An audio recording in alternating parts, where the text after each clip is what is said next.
Bagi Nirmala, pernikahan adalah komitmen yang dibangun di atas fondasi kepercayaan mutlak.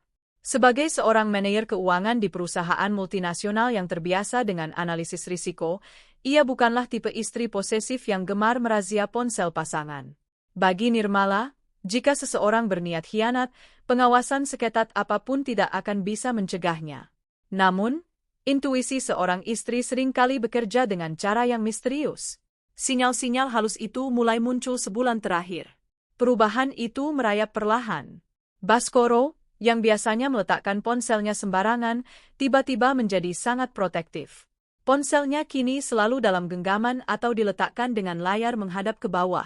Kata sandi perangkat pun mendadak diganti dengan alasan kebijakan keamanan data proyek baru dari kantornya. Kebiasaan baru itu diikuti oleh intensitas lembur luar kota yang melonjak drastis setiap akhir pekan. Setiap kali pulang, Baskoro selalu tampak kelelahan, namun ada binar mata berbeda yang sudah lama tidak Nirmala lihat saat suaminya itu menatap dirinya. Puncaknya terjadi pada suatu malam di hari Kamis. Baskoro pulang menjelang tengah malam, mengeluh sakit kepala hebat, dan langsung ambruk di atas tempat tidur tanpa sempat mengganti pakaian kerjanya. Aroma parfum asing yang manis, seperti vanila bercampur melati, sempat tercium oleh indera penciuman Nirmala saat ia membantu melepaskan dasi suaminya. Itu bukan aroma parfum pria, dan jelas bukan aroma parfum yang biasa Nirmala gunakan. Saat Baskoro sudah terlelap dan dengkur halusnya mulai terdengar memenuhi kamar yang sunyi, ponsel di atas nakas tiba-tiba menyala. Sebuah notifikasi pesan singkat muncul dari kontak tanpa nama, hanya berupa emoji hati berwarna merah. Namun, potongan teks pratinjau di bawahnya membuat jantung Nirmala seakan berhenti berdetak. Sayang, bayinya nendang terus dari tadi. Kamu kok belum sampai rumah? Kita kangen. Kapan kamu kesini lagi? Darah Nirmala seketika berdesir hebat. Rasa syok, kecewa, dan amarah bercampur menjadi satu, menciptakan letupan emosi yang siap meledak di dadanya. Ada dorongan kuat untuk langsung mengguncang tubuh Baskoro dan berteriak menuntut penjelasan detik itu juga. Namun, disinilah letak perbedaan Nirmala dengan wanita kebanyakan. Di saat emosinya berada di ambang batas, otak logisnya yang terlatih menghadapi krisis keuangan perusahaan langsung mengambil alih. Ia menarik napas dalam-dalam, menahannya, lalu mengembuskannya perlahan hingga detak jantungnya kembali stabil. Menangis sekarang tidak akan mengubah kenyataan, dan mengamuk hanya akan membuatnya bersiap mencari alibi, bisik Nirmala pada dirinya sendiri dengan suara yang sangat pelan. Dengan gerakan yang sangat tenang dan presisi, ia bergeser ke sisi tempat tidur Baskoro. Menggunakan jari telunjuk suaminya yang terkulai lemas di atas selimut, Nirmala menempelkannya pada sensor pemindai sidik jari ponsel tersebut. Klik, kunci ponsel terbuka. Nirmala segera membawa ponsel itu menuju sofa di sudut kamar yang remang-remang. Dengan pencahayaan layar yang diredupkan agar tidak mengganggu tidur Baskoro, ia mulai membuka aplikasi pesan instan. Di bagian atas daftar obrolan yang disematkan, ada sebuah obrolan dengan kontak bernama Ambar Proyek B. Nama yang sangat formal, namun isinya justru penuh dengan debaran asmara yang memuakkan. Nirmala menggulirkan layar, membaca lembar demi lembar percakapan digital itu dari beberapa bulan lalu. Fokusnya kini telah beralih dari rasa sakit menjadi pengumpulan data. Dari sana, Nirmala menemukan fakta yang jauh lebih mengerikan dari sekadar perselingkuhan biasa. Baskoro telah menikah siri dengan wanita bernama Ambar tersebut sekitar 6 bulan lalu, tepat ketika Ambar diketahui sedang berbadan dua. Di sana juga terlampir foto-foto pernikahan siri mereka yang digelar sederhana di sebuah rumah. Nirmala menarik napas panjang. Ia lalu membuka aplikasi M-Banking di ponsel Baskoro dan menemukan sebuah rekening khusus yang tidak pernah dilaporkan kepadanya.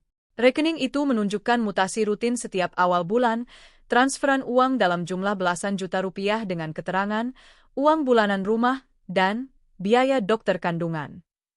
Lebih jauh lagi, Nirmala melacak detail alamat sebuah rumah kontrakan berpagar hitam di daerah pinggiran kota. Itulah istana kedua yang dibangun Baskoro dengan menggunakan uang hasil keringat bersama. Nirmala tidak gegabah. Menggunakan ponsel pribadinya, ia memotret setiap lembar percakapan penting, mengambil tangkapan layar mutasi rekening, dan mengirimkan file foto pernikahan siri itu ke email pribadinya yang paling aman. Ia memastikan semua jejak digital itu telah berpindah tangan ke tempat yang tidak bisa dihapus oleh Baskoro. Setelah selesai, ia menghapus riwayat pengiriman pesan di ponsel Baskoro, mengunci kembali perangkat tersebut, dan meletakkannya persis di posisi semula di atas nakas. Ia berjalan menuju jendela besar kamarnya, menatap pekatnya malam kota yang sunyi. Sebuah kekuatan baru yang dingin justru bangkit dari dalam diri Nirmala. Baskoro mengira dia sedang berhadapan dengan istri penurut yang bisa dikelabui dengan kata-kata manis. Baskoro lupa bahwa wanita yang dinikahinya ini adalah seorang profesional yang tahu bagaimana cara mengeksekusi rencana tanpa cacat. Kamu memilih bermain api di belakangku, Mas. Mari kita lihat siapa yang akan terbakar dan menjadi abu pada akhirnya, bisik Nirmala, matanya berkilat dingin menatap pantulan dirinya di kaca jendela. Nirmala kembali ke tempat tidur dan membalikkan badannya membelakangi Baskoro. Malam itu, ia tidur dengan nyenyak, bukan karena pasrah, melainkan karena ia tahu, sebuah perang tak kasat mata baru saja dimulai, dan ia sudah memegang kartu asnya. Matahari pagi belum sepenuhnya menembus tirai kamar ketika Nirmala sudah rapi dengan pakaian kerjanya.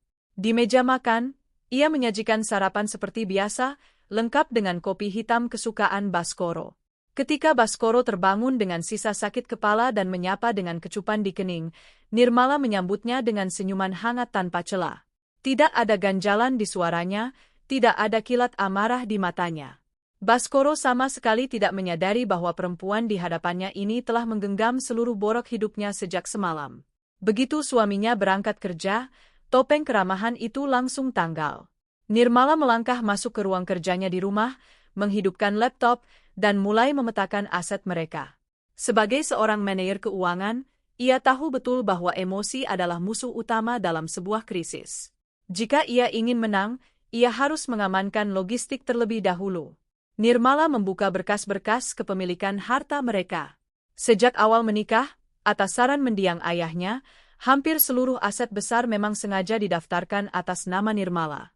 Rumah 2 lantai yang mereka tempati di kawasan elit ini dibeli dengan uang muka dari warisan sang ayah, sementara cicilannya dibayar bersama dari potongan gaji bulanan mereka.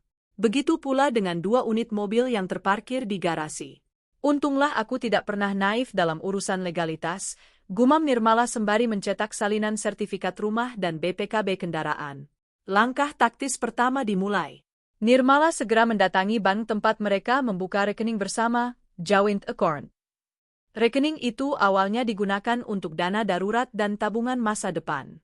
Namun, setelah melihat mutasi M-Banking Baskoro semalam, Nirmala tahu uang di rekening bersama ini perlahan-lahan mulai dikuras untuk membiayai kebutuhan Ambar. Dengan otoritas penuh yang dimilikinya, Nirmala menarik hampir seluruh dana yang tersimpan di sana, menyisakan saldo minimal tak lebih dari Rp200.000 agar sistem tidak otomatis menutup akun tersebut.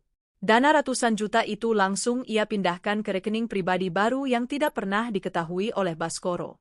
Nirmala juga mencabut hak akses Baskoro terhadap kartu kredit tambahan yang preminya selama ini dibayar oleh rekening Nirmala. Setelah urusan perbankan selesai, Nirmala memarkirkan mobilnya di sebuah kafe tersembunyi di sudut kota.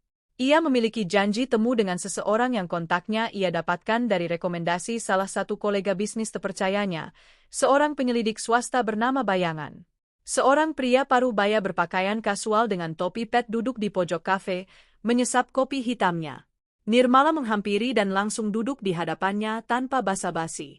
"Saya butuh bukti otentik yang tidak bisa diganggu-gugat di pengadilan," kata Nirmala, menyodorkan sebuah amplop coklat berisi foto Ambar, alamat kontrakan yang ia lacak semalam, serta nomor plat mobil yang biasa digunakan Baskoro. Foto, rekaman video interaksi mereka, dan jika memungkinkan, salinan fisik dari surat nikah siri mereka. Pria itu memeriksa isi amplop, lalu mengangguk profesional. "Beri saya waktu 1 minggu, Ibu Nirmala. Tim saya akan memantau rumah kontrakan itu 24 jam. Anda akan mendapatkan semua yang Anda butuhkan. Gunakan kamera dengan resolusi tertinggi. Saya tidak mau ada celah bagi suami saya untuk mengelak bahwa pria di foto itu adalah orang lain," tegas Nirmala, menyerahkan uang muka dalam jumlah yang cukup besar. Keluar dari kafe, Nirmala merasakan dadanya sedikit lebih ringan. Ia tidak lagi merasakan sesak akibat pengkhianatan, melainkan gairah dari sebuah strategi yang mulai berjalan. Menangis hanya akan membuang energi dan merusak penampilannya. Sebagai seorang istri mandiri, ia menolak menjadi korban yang meratapi nasib di sudut kamar. Jika Baskoro berani membagi cintanya secara diam-diam, maka Nirmala akan merampas seluruh kenyamanan hidup pria itu secara terang-terangan. Sore harinya, Nirmala kembali ke kantor dan bekerja seperti biasa seolah tidak terjadi apa-apa. Ia memimpin rapat anggaran dengan tegas, menjawab email-email klien dengan ramah, dan bahkan sempat menemani bos besar dalam peninjauan proyek. Baginya, pekerjaan ini adalah tiang penyangga hidupnya yang paling utama sekarang. Ia tidak boleh terlihat goyah sedikit pun di depan rekan-rekannya. Saat jam pulang kantor tiba, ponsel Nirmala bergetar. Sebuah pesan dari Baskoro masuk. "Sayang, malam ini Mas ada rapat evaluasi bulanan sampai larut. Kamu makan malam duluan saja ya, jangan tunggu Mas." Nirmala menatap layar ponsel itu dengan senyum sinis. Rapat evaluasi bulanan, ataukah jadwal kunjungan ke istana kedua? Nirmala mengetik balasan dengan jemari yang stabil. "Iya Mas, semangat kerjanya ya. Jaga kesehatan." Nirmala tahu betul kemana suaminya akan pergi malam ini. Namun, ia memilih untuk pulang ke rumahnya yang sepi, menyalakan televisi, dan menikmati makan malamnya dengan tenang. Biarlah Baskoro bersenang-senang di luar sana untuk sementara waktu, mengira bahwa sandiwara hebatnya berjalan mulus tanpa cacat. Baskoro tidak tahu bahwa setiap langkah yang ia ambil sekarang justru sedang menuntunnya masuk lebih dalam ke dalam jaring-jaring jebakan yang sedang ditenun Nirmala dengan sangat rapi. Perang ini baru saja dimulai, dan gerakan senyap Nirmala baru saja menyelesaikan babak pertamanya. Aroma harum ayam woku dan sup rusuk hangat memenuhi ruang makan malam itu. Nirmala sengaja memasak makanan kesukaan Baskoro, sebuah ritual yang belakangan ini jarang ia lakukan karena kesibukan masing-masing. Jam dinding menunjukkan pukul 8 malam ketika terdengar suara mobil memasuki pekarangan rumah, diikuti derit pintu depan yang terbuka pelan. Baskoro melangkah masuk dengan langkah yang dibuat seolah-olah sangat letih. Tangannya menggenggam sebuket bunga mawar merah muda yang segar. Wajahnya yang semula tampak lelah langsung berubah cerah ketika melihat Nirmala berdiri di dekat meja makan, mengenakan gaun rumah berwarna krem yang anggun. "Hai, sayang. Maaf ya, akhir-akhir ini masih sibuk banget sama proyek baru di pinggiran kota," ujar Baskoro dengan suara lembut yang terdengar begitu tulus. Ia melangkah mendekat, menyodorkan buket bunga itu lalu mengecup kening Nirmala. "Ini buat kamu. Tadi pas lewat florist, Mas langsung kepikiran kamu." Nirmala menerima buket bunga itu, menghirup aromanya yang harum, lalu mendongak menatap sepasang mata suaminya. Di dalam hati, Nirmala merasa mual yang luar biasa. Ia tahu betul mawar ini adalah taktik klasik untuk meredam rasa bersalah sekaligus menyuap kecurigaan seorang istri. Namun, tidak ada satupun otot di wajah Nirmala yang mengkhianati isi hatinya. Ia tersenyum, sebuah senyuman paling menawan dan hangat yang bisa ia pamerkan. "Wah, cantik banget, Mas. Makasih ya," kata Nirmala dengan nada manja yang diatur dengan sempurna. "Kamu pasti capek banget." "Pas banget, aku sengaja masak ayam woku kesukaan kamu. Yuk, langsung makan selagi hangat." Baskoro tampak bernapas lega, seolah baru saja lolos dari ujian besar. "Wah, serius? Kebetulan Mas belum sempat makan malam tadi karena rapatnya padat banget." Sepanjang makan malam, Nirmala mendengarkan dengan penuh perhatian setiap cerita Baskoro tentang proyek luar kota-nya. Baskoro berbicara dengan lancar, menyusun kebohongan demi kebohongan dengan rapi tentang kendala operasional, vendor yang bermasalah, hingga jam lembur yang menguras tenaga. Nirmala tidak memotong, tidak menyela, dan tidak memberikan tatapan menghakimi. Sebaliknya, ia sesekali mengangguk bersimpati, menuangkan air ke gelas Baskoro, dan menimpali dengan kalimat-kalimat penyemangat. Bagi Nirmala, setiap perhatian manis dan kepatuhan yang ia tunjukkan malam ini bukanlah bentuk kelemahan, melainkan sebuah investasi taktis. Ia sedang menari di atas sandiwara yang dibuat suaminya sendiri. Aturan utama dalam menjebak mangsa yang cerdik adalah membuat mangsa tersebut merasa menjadi makhluk paling cerdas dan paling aman di dunia. Semakin Baskoro merasa bahwa kebohongannya berhasil menipu Nirmala, semakin longgar pula kewaspadaan pria itu. "Mas benar-benar beruntung punya istri kayak kamu, Nim," ucap Baskoro tiba-tiba, menggenggam tangan Nirmala di atas meja setelah menyelesaikan makannya. Matanya menatap Nirmala dengan binar rasa bersalah yang samar, namun tertutup oleh rasa puas karena merasa posisinya aman. Kamu selalu paham dan gak pernah nuntut macam-macam saat Mas sibuk. Nirmala membalas genggaman tangan itu, merasakan kehangatan kulit pria yang telah berbagi hidup dengannya selama 7 tahun, namun kini terasa asing dan dingin di hatinya. Tentu saja, Mas. Aku kan istri kamu. Di dunia ini, kebahagiaan dan kesuksesan kamu adalah yang utama buat aku, jawab Nirmala lembut, mengunci tatapan Baskoro. Di balik kalimat manis itu, tersimpan makna lain yang jauh lebih mematikan.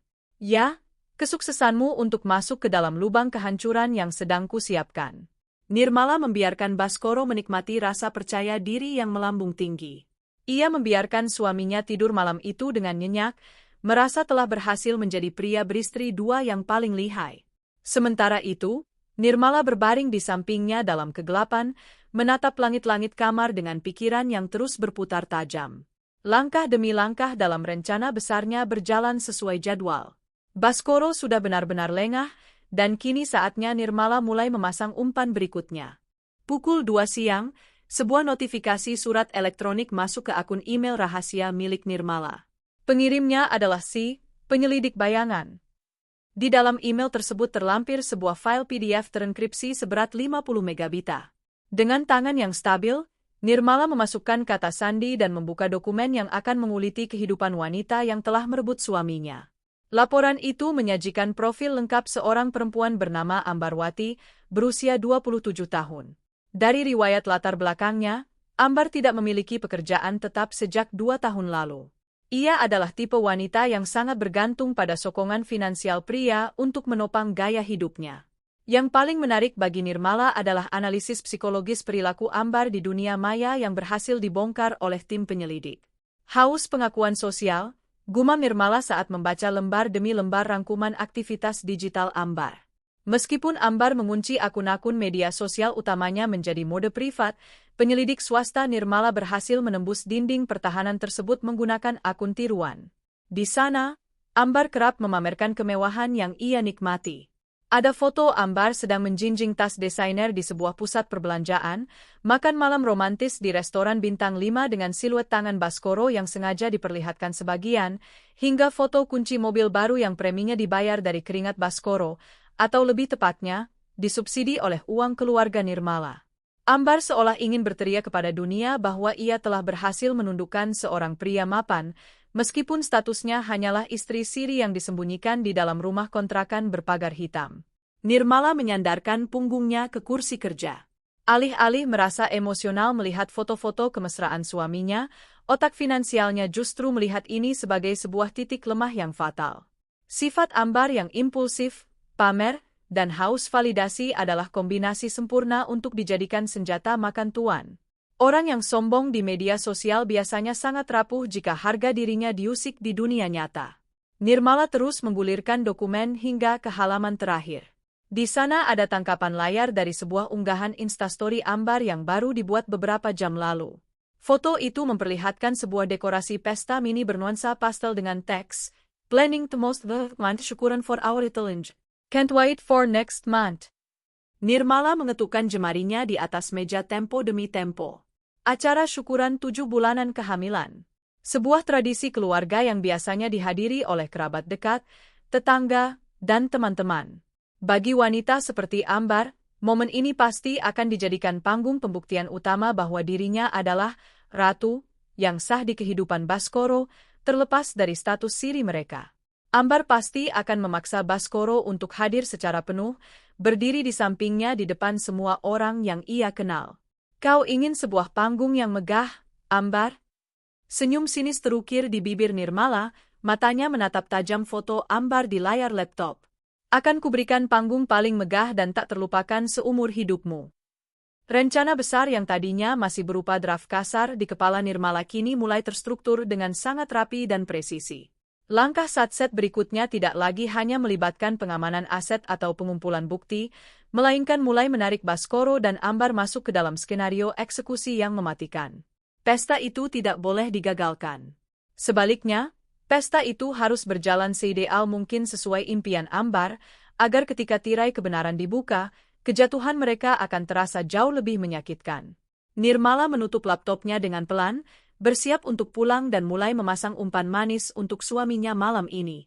Malam itu, suasana rumah terasa begitu hangat dan tenang. Baskoro baru saja menyelesaikan makan malamnya dengan lahap, sementara Nirmala duduk di seberang meja sembari merapikan beberapa berkas kerja yang sengaja ia bawa pulang. Keheningan yang damai sengaja diciptakan Nirmala untuk memulai langkah taktis berikutnya. Ia tahu, ego seorang pria seperti Baskoro akan sangat mudah terpancing jika dihadapkan pada peluang emas yang terlihat tanpa risiko. Nirmala menutup map berkasnya dengan pelan, lalu menatap Baskoro dengan pandangan penuh binar antusiasme yang telah diatur dengan sempurna. "Mas, aku mau cerita deh. Kemarin aku baru dapat pembagian keuntungan dari portofolio saham pribadiku, nilainya lumayan banget, sekitar 500 juta rupiah. Baskoro yang sedang meneguk sisa kopinya seketika tersedak pelan. Ia meletakkan cangkir dengan cepat, matanya berbinar mendengar angka yang disebutkan istrinya. 500 juta? Wah, hebat banget kamu, sayang. Terus, uangnya mau kamu apakan? Ditabung lagi. Nirmala menggelengkan kepala sembari tersenyum manis. Gak mau kalau cuma ditaruh di ban bunganya kecil. Aku kepikiran mau investasi di bisnis kuliner, kayak restoran keluarga atau kafe modern yang lagi tren sekarang. Prospeknya bagus banget. Teh? Nirmala sengaja menggantung kalimatnya, memasang wajah agak lesu dan mendesah pelan. Tapi kenapa, sayang? Tanya Baskoro tidak sabar, tubuhnya kini condong ke depan, benar-benar tertarik. Tapi kamu tahu sendiri kan gimana padatnya jadwalku sebagai manajer keuangan di kantor sekarang?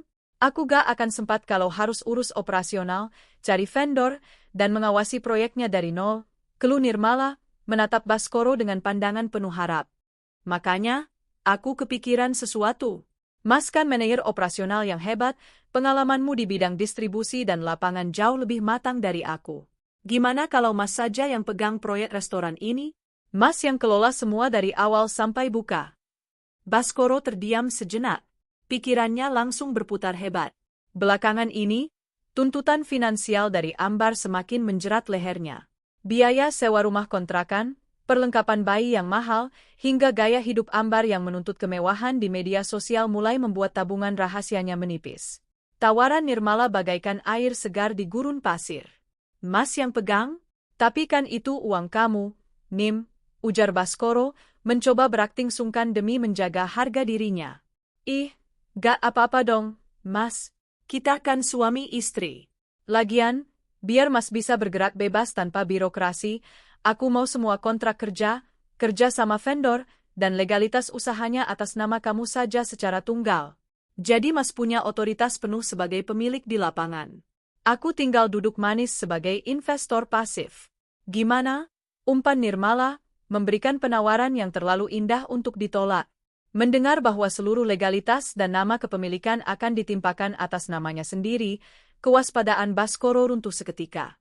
Di kepalanya, ia sudah membayangkan bagaimana ia bisa menyisihkan sebagian keuntungan dari dana 500 juta itu untuk memanjakan Ambar tanpa perlu takut ketahuan oleh Nirmala. Posisinya sebagai penanggung jawab tunggal akan membuatnya bebas memanipulasi laporan keuangan di depan istrinya yang ia kira bodoh.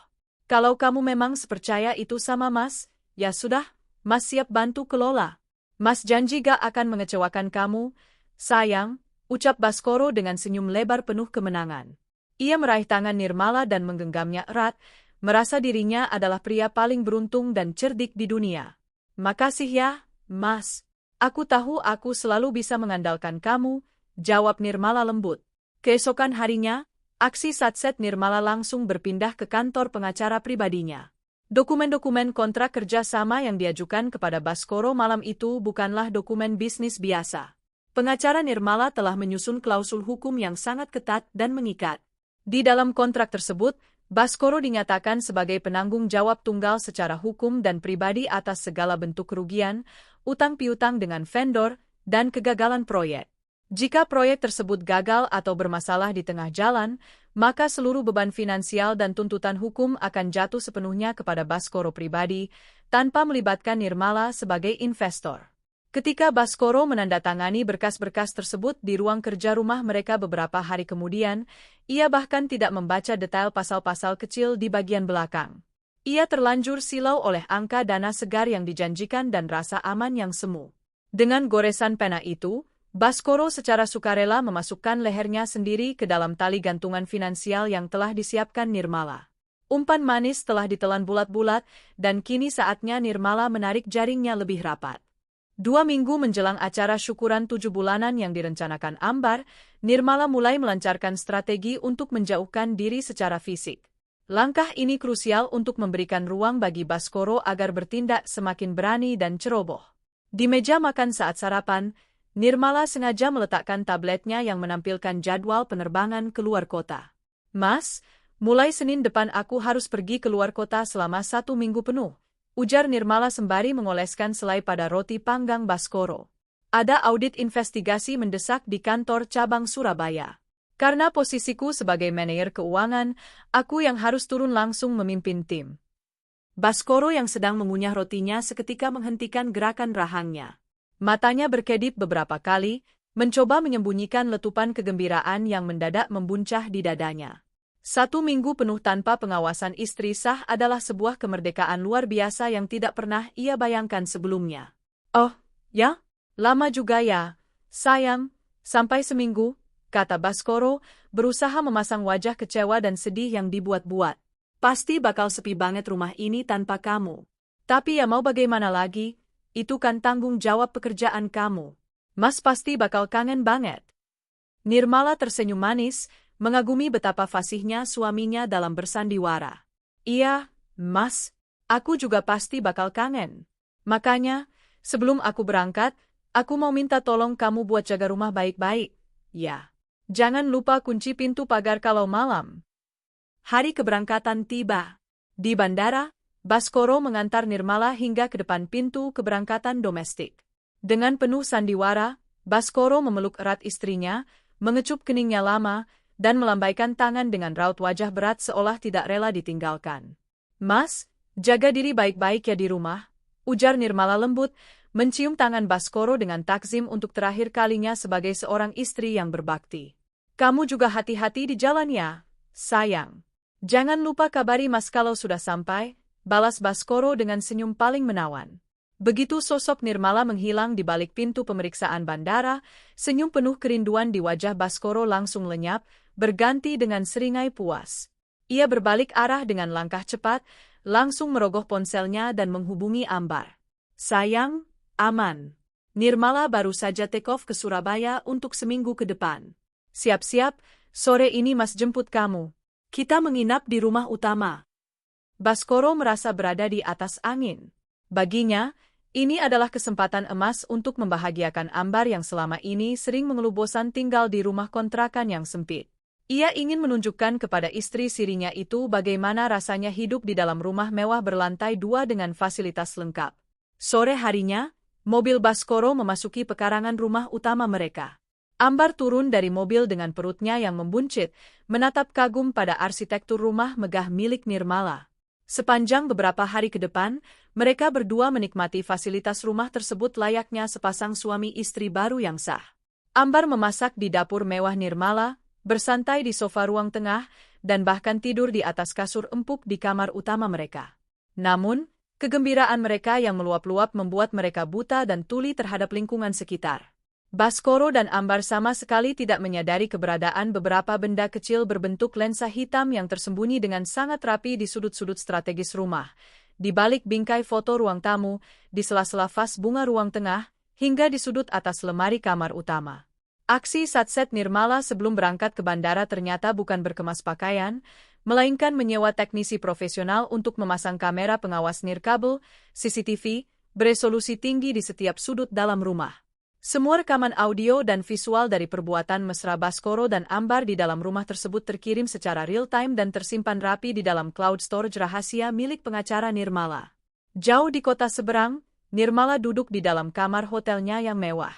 Di atas pangkuannya, sebuah laptop terbuka menampilkan layar terbagi 4 yang memperlihatkan aktivitas Baskoro dan Ambar di rumahnya. Nirmala menatap layar tersebut tanpa ekspresi, seolah sedang menonton sebuah film drama murah.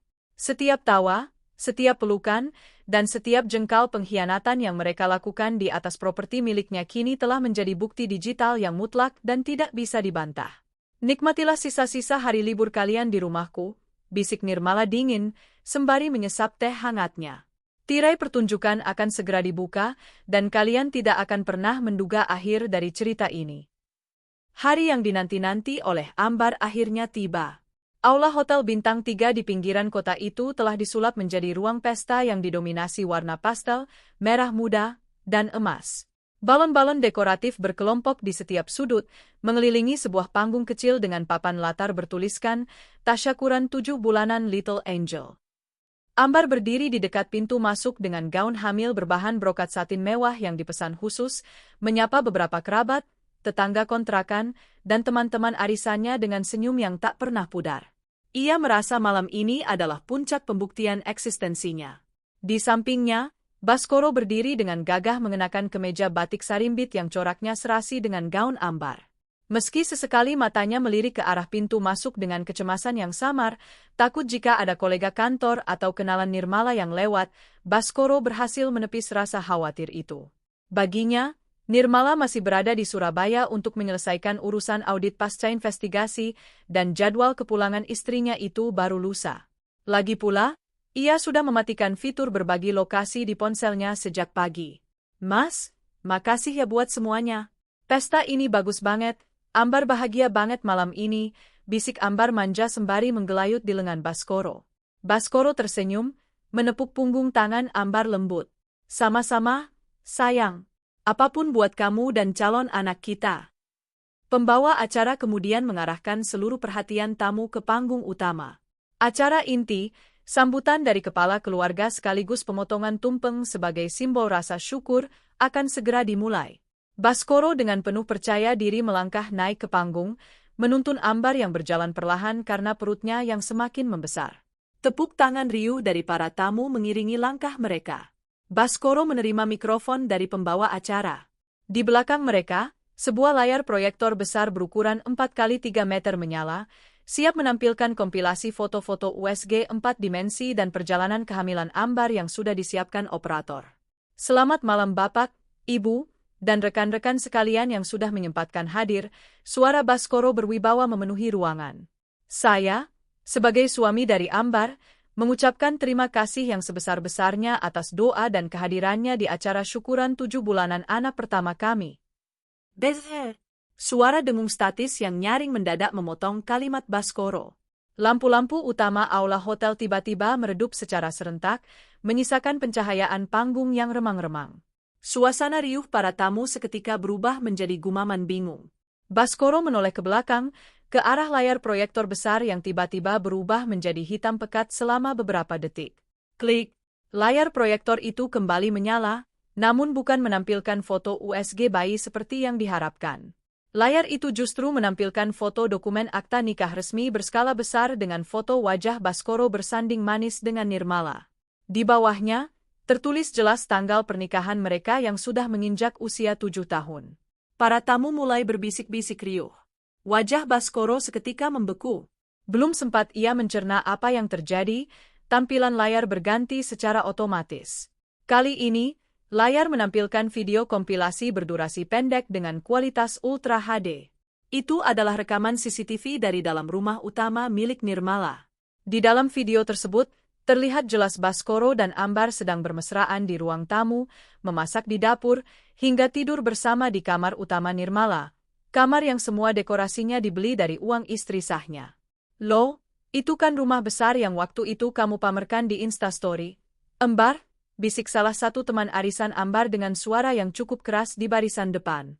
Wajah Ambar yang semula merona bahagia langsung memucat seputih kertas. Tangannya mulai gemetar hebat, matanya menatap layar di belakangnya dengan tatapan tidak percaya yang bercampur horor. Baskoro berteriak ke arah meja operator di sudut ruangan dengan suara parau. Operator, matikan! Matikan proyektornya sekarang! Apa-apaan ini? Namun, sang operator hotel tidak bisa berbuat apa-apa. Di samping meja operator, Berdiri seorang pria tegap berpakaian safari yang memegang kendali sistem komputer hotel dengan sentuhan jarinya sendiri. Ia adalah anak buah dari penyelidik bayangan yang disewa Nirmala. Puncaknya, layar proyektor menampilkan dokumen terakhir, lembar gugatan cerai yang telah resmi terdaftar di Pengadilan Agama atas nama Nirmala sebagai penggugat, lengkap dengan lampiran bukti perselingkuhan dan penelantaran. Suasana aula hotel langsung senyap-senyap-senyapnya, menyisakan suara napas Baskoro yang memburu panik. Seluruh darah di wajah Baskoro seakan tersedot habis. Panggung megah yang disiapkan untuk merayakan kebahagiaan mereka, dalam sekejap mata berubah menjadi pengadilan terbuka yang menelanjangi semua kebusukan mereka di depan umum. Jebakan Batman, yang ditenun dengan aksi satset oleh Nirmala telah tertutup rapat, dan mangsanya kini terkunci di dalam tanpa jalan keluar. Keheningan di dalam aula hotel yang tadinya begitu mencekam tiba-tiba pecah oleh bunyi derit pintu ganda yang terbuka lebar di bagian belakang. Seluruh pasang mata di ruangan itu serentak menoleh ke arah sumber suara. Dari balik pintu, melangkah masuk seorang wanita dengan keanggunan yang mengintimidasi. Itu Nirmala. Ia tidak datang dengan penampilan seorang istri yang hancur atau meratap. Sebaliknya, ia tampil memukau mengenakan setelan blazer berwarna merah menyala yang pas di tubuhnya, dipadukan dengan celana kain hitam dan sepatu hak tinggi yang mengetuk lantai selaras dengan keheningan ruangan. Rambutnya ditata rapi, dan riasan wajahnya terlihat tegas tanpa celah.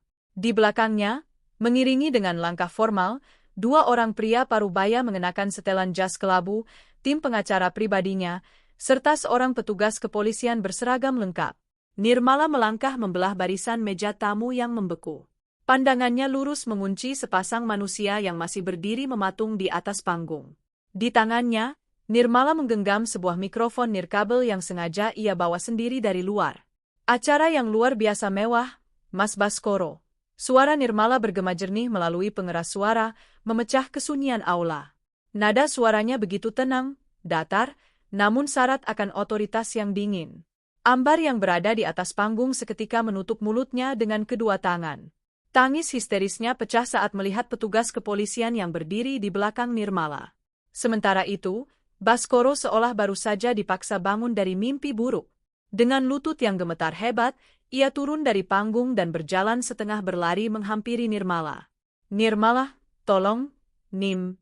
Ini gak seperti yang kamu lihat di layar itu. Aku bisa jelasin semuanya ke kamu. Tolong jangan sekarang, kita bicarakan ini di rumah, bisik Baskoro panik, mencoba meraih pergelangan tangan Nirmala dengan tatapan memelas. Nirmala dengan sigap menarik tangannya mundur, menghindari sentuhan Baskoro seolah-olah pria itu adalah wabah penyakit. Ia menatap Baskoro dari ujung kepala hingga ujung kaki dengan pandangan merendahkan. Tidak ada lagi yang perlu dijelaskan, Baskoro, potong Nirmala tanpa menaikkan intonasi suaranya, tetap tenang namun mematikan. Surat gugatan cerai beserta seluruh lampiran bukti perselingkuhanmu sudah resmi didaftarkan ke Pengadilan Agama pagi ini sebelum aku ke sini. Jadi, statusmu sekarang adalah calon mantan suami. Nim, tolong pikirkan lagi 7 tahun pernikahan kita, Nim. Ratap Baskoro, matanya mulai berkaca-kaca karena panik yang luar biasa. Reputasinya di depan keluarga Ambar dan rekan-rekan yang hadir hancur lebur dalam hitungan menit. Nirmala tersenyum sinis.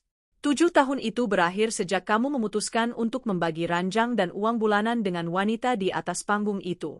Dan oh ya, untuk Mbak Ambar? Nirmala mengalihkan pandangannya ke arah Ambar yang terduduk lemas di kursi panggung sembari memegangi perut buncitnya. Silakan dinikahi secara resmi setelah proses cerai kita selesai. Saya tidak akan menghalangi. Baskoro terdiam, lidahnya mendadak keluh. Tapi ada satu hal yang harus kamu tahu, Mas, lanjut Nirmala, melangkah satu jengkal lebih dekat ke depan Baskoro. Mulai malam ini, kalian tidak bisa lagi menginjakkan kaki atau tinggal di rumah utama. Semua barang pribadi, baju-baju, dan sepatumu sudah aku kemas ke dalam kardus. Semuanya sudah aku titipkan di pos satpam depan kompleks perumahan. Kunci rumah sudah diganti total. Kamu gak bisa usir aku begitu saja, Nim. Itu kan rumah kita bersama. Protes Baskoro, mencoba mencari celah pembelaan dengan suara yang mulai serak. Nirmala mengeluarkan sebuah map dokumen dari balik blazernya dan menepuk-nepukkannya ke dada Baskoro. Baca sertifikatnya lagi, Mas. Rumah itu dibeli atas nama saya, dengan uang muka penuh dari warisan ayah saya. Secara hukum, itu adalah harta bawaan yang tidak bisa kamu sentuh sepeser pun. Jadi, silakan angkat kaki dari properti saya malam ini juga. Baskoro menatap map di tangannya dengan tatapan kosong. Di tengah kepungan tatapan menghakimi dari ratusan pasang mata tamu undangan, Baskoro merasa dunianya runtuh seketika. Aksi Satset Nirmala tidak memberikan ruang sedikit pun baginya untuk bernapas, apalagi membela diri. Sang ratu telah turun ke lapangan, mengeksekusi rencananya tanpa setitik pun keraguan, dan meninggalkan sang pengkhianat bersimpuh di atas puing-puing keserakahannya sendiri. Baskoro melangkah mundur dengan terhuyung-huyung, nyaris kehilangan keseimbangan jika tidak segera berpegangan pada pinggiran meja tamu. Tatapan mata ratusan orang di dalam aula terasa seperti ribuan jarum yang menusuk harga dirinya. Bisik-bisik miring dari keluarga Ambar dan tetangga kontrakan mulai terdengar riuh, berubah menjadi hakim kolektif yang menyudutkannya. Melihat Nirmala berbalik arah untuk melangkah pergi bersama petugas kepolisian, Baskoro kehilangan akal sehatnya. Ia langsung mengejar, mencoba meraih ujung blazer merah Nirmala, namun langkahnya langsung dihadang oleh tubuh tegap salah satu pengacara pribadi Nirmala. "Mohon maaf, Pak Baskoro.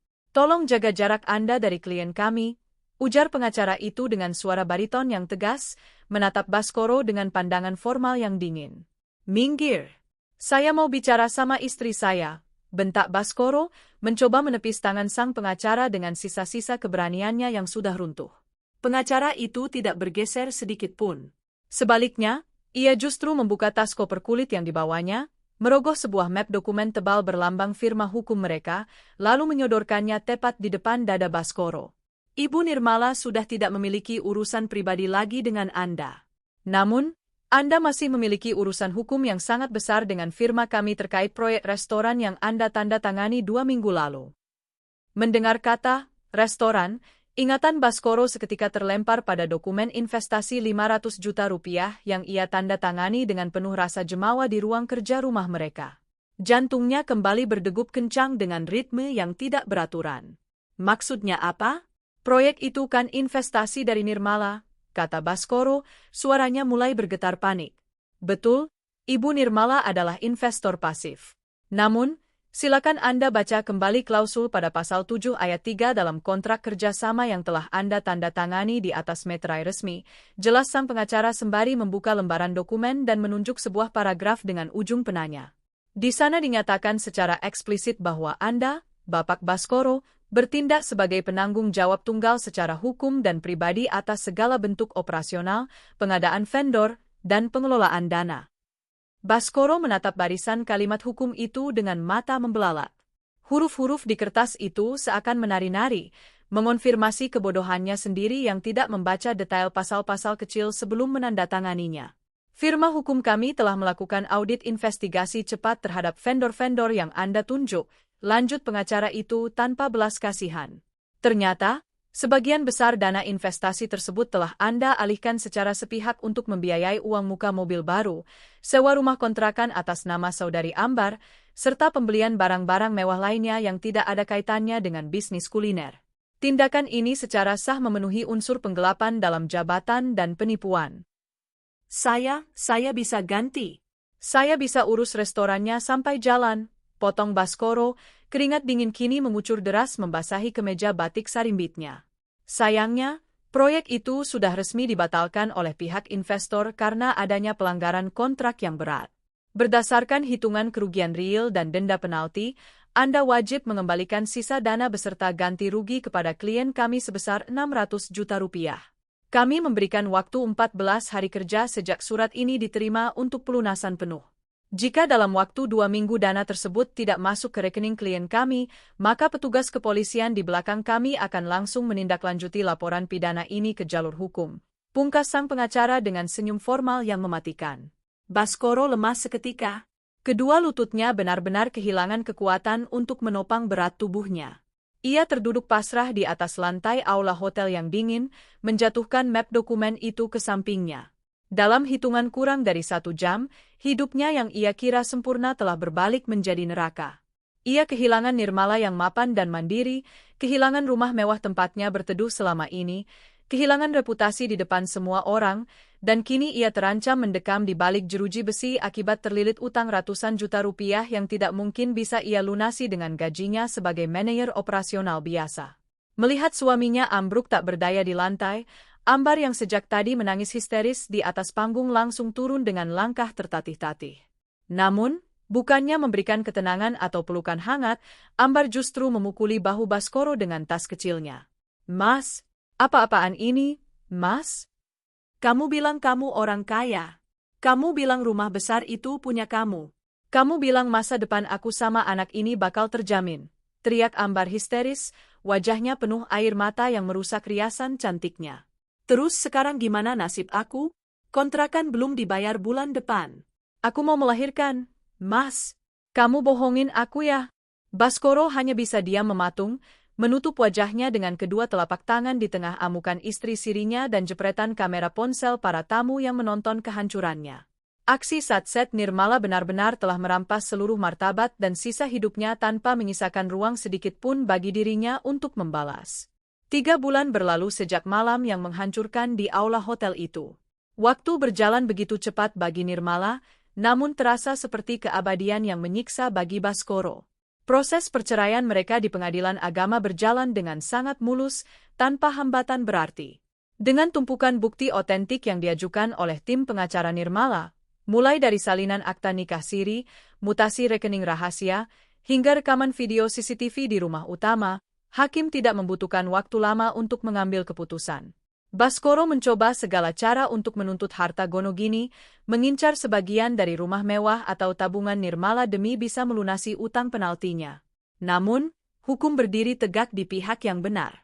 Pengadilan menolak seluruh tuntutan Baskoro karena Nirmala berhasil membuktikan bahwa seluruh aset besar diperoleh dari harta bawaan warisan ayahnya serta hasil jerih payahnya sendiri tanpa kontribusi dari Baskoro. Di akhir persidangan, keputusan hakim mutlak, Baskoro ketuk palu resmi bercerai tanpa mendapatkan sepeser pun harta Gonogini. Malam itu, suasana kota tampak begitu indah dari ketinggian. Nirmala duduk dengan santai di balkon apartemen barunya yang berdesain modern minimalis. Apartemen ini sengaja ia beli sebagai tempat pelarian baru yang segar, sementara rumah utamanya yang lama telah ia sewakan kepada sebuah keluarga ekspatriat dengan harga tinggi. Nirmala menyesap teh kamomil hangatnya perlahan, menikmati angin malam yang berembus lembut menerpa wajahnya. Perasaan lega, tenang, dan damai yang luar biasa menyelimuti hatinya. Tidak ada setetes pun air mata penyesalan yang tumpah dari matanya. Kehilangan seorang pria pengkhianat seperti Baskoro tidak membuat hidupnya berkurang sedikit pun. Sebaliknya, ia merasa seolah baru saja melepaskan beban berat yang selama ini tidak ia sadari telah menggelayuti pundaknya. Ponsel Nirmala yang terletak di atas meja kecil bergetar. Sebuah pesan WhatsApp masuk dari salah satu mantan tetangga kompleks rumah lamanya. Pesan itu berisi sebuah foto curian yang diambil secara diam-diam di sebuah area ruko pinggiran kota. Nirmala memperbesar foto tersebut. Di sana terlihat sosok Baskoro yang tampak jauh lebih tua dari usia aslinya. Wajahnya kusam, tubuhnya terlihat lebih kurus, dan ia mengenakan pakaian kasual yang kusut. Baskoro terlihat sedang menuntun sepeda motor tuanya yang mogok, sementara di belakangnya, Ambar yang menggendong bayi yang baru lahir tampak sedang mengomel dengan wajah cemberut. Dari informasi yang Nirmala dengar, Baskoro terpaksa menjual mobil barunya dan menguras seluruh sisa gajinya untuk membayar cicilan utang ganti rugi sebesar 600 juta rupiah agar tidak dijebloskan ke dalam penjara. Kini, mereka berdua terpaksa hidup luntang-lantung di sebuah rumah petakan kecil, terjebak dalam lingkaran pertengkaran finansial setiap hari. Ambar yang dulu memuja Baskoro karena mengira pria itu kaya raya, kini menjadi penuntut nomor 1 yang mengutuk kemiskinan suaminya. Nirmala menurunkan ponselnya, lalu tersenyum tipis. Tidak ada rasa dendam, tidak ada pula rasa kasihan. Baginya, itu hanyalah sebuah konsekuensi logis dari hukum tabur tuai yang bekerja dengan sangat adil. Mereka mendapatkan apa yang mereka pilih, dan Nirmala mendapatkan apa yang ia perjuangkan. Nirmala bangkit dari kursinya, berjalan mendekati pagar balkon dan menatap hamparan lampu-lampu kota yang berkilauan seperti berlian di bawah langit malam. Ia telah membuktikan kepada dirinya sendiri, dan kepada dunia, bahwa menjadi seorang istri mandiri bukan hanya tentang kemampuan finansial untuk berdiri di atas kaki sendiri. Ini adalah tentang memiliki harga diri yang tinggi, keberanian untuk menolak menjadi korban, dan kecerdasan untuk mengeksekusi sebuah keputusan secara satset, elegan, tanpa menyisakan ruang bagi pelaku untuk membalas. Pernikahan 7 tahunnya memang telah kandas, namun hidupnya yang baru, yang jauh lebih merdeka, bersinar, dan bahagia, baru saja dimulai malam ini. Nirmala menarik napas dalam-dalam, menyambut masa depannya dengan senyuman penuh kemenangan.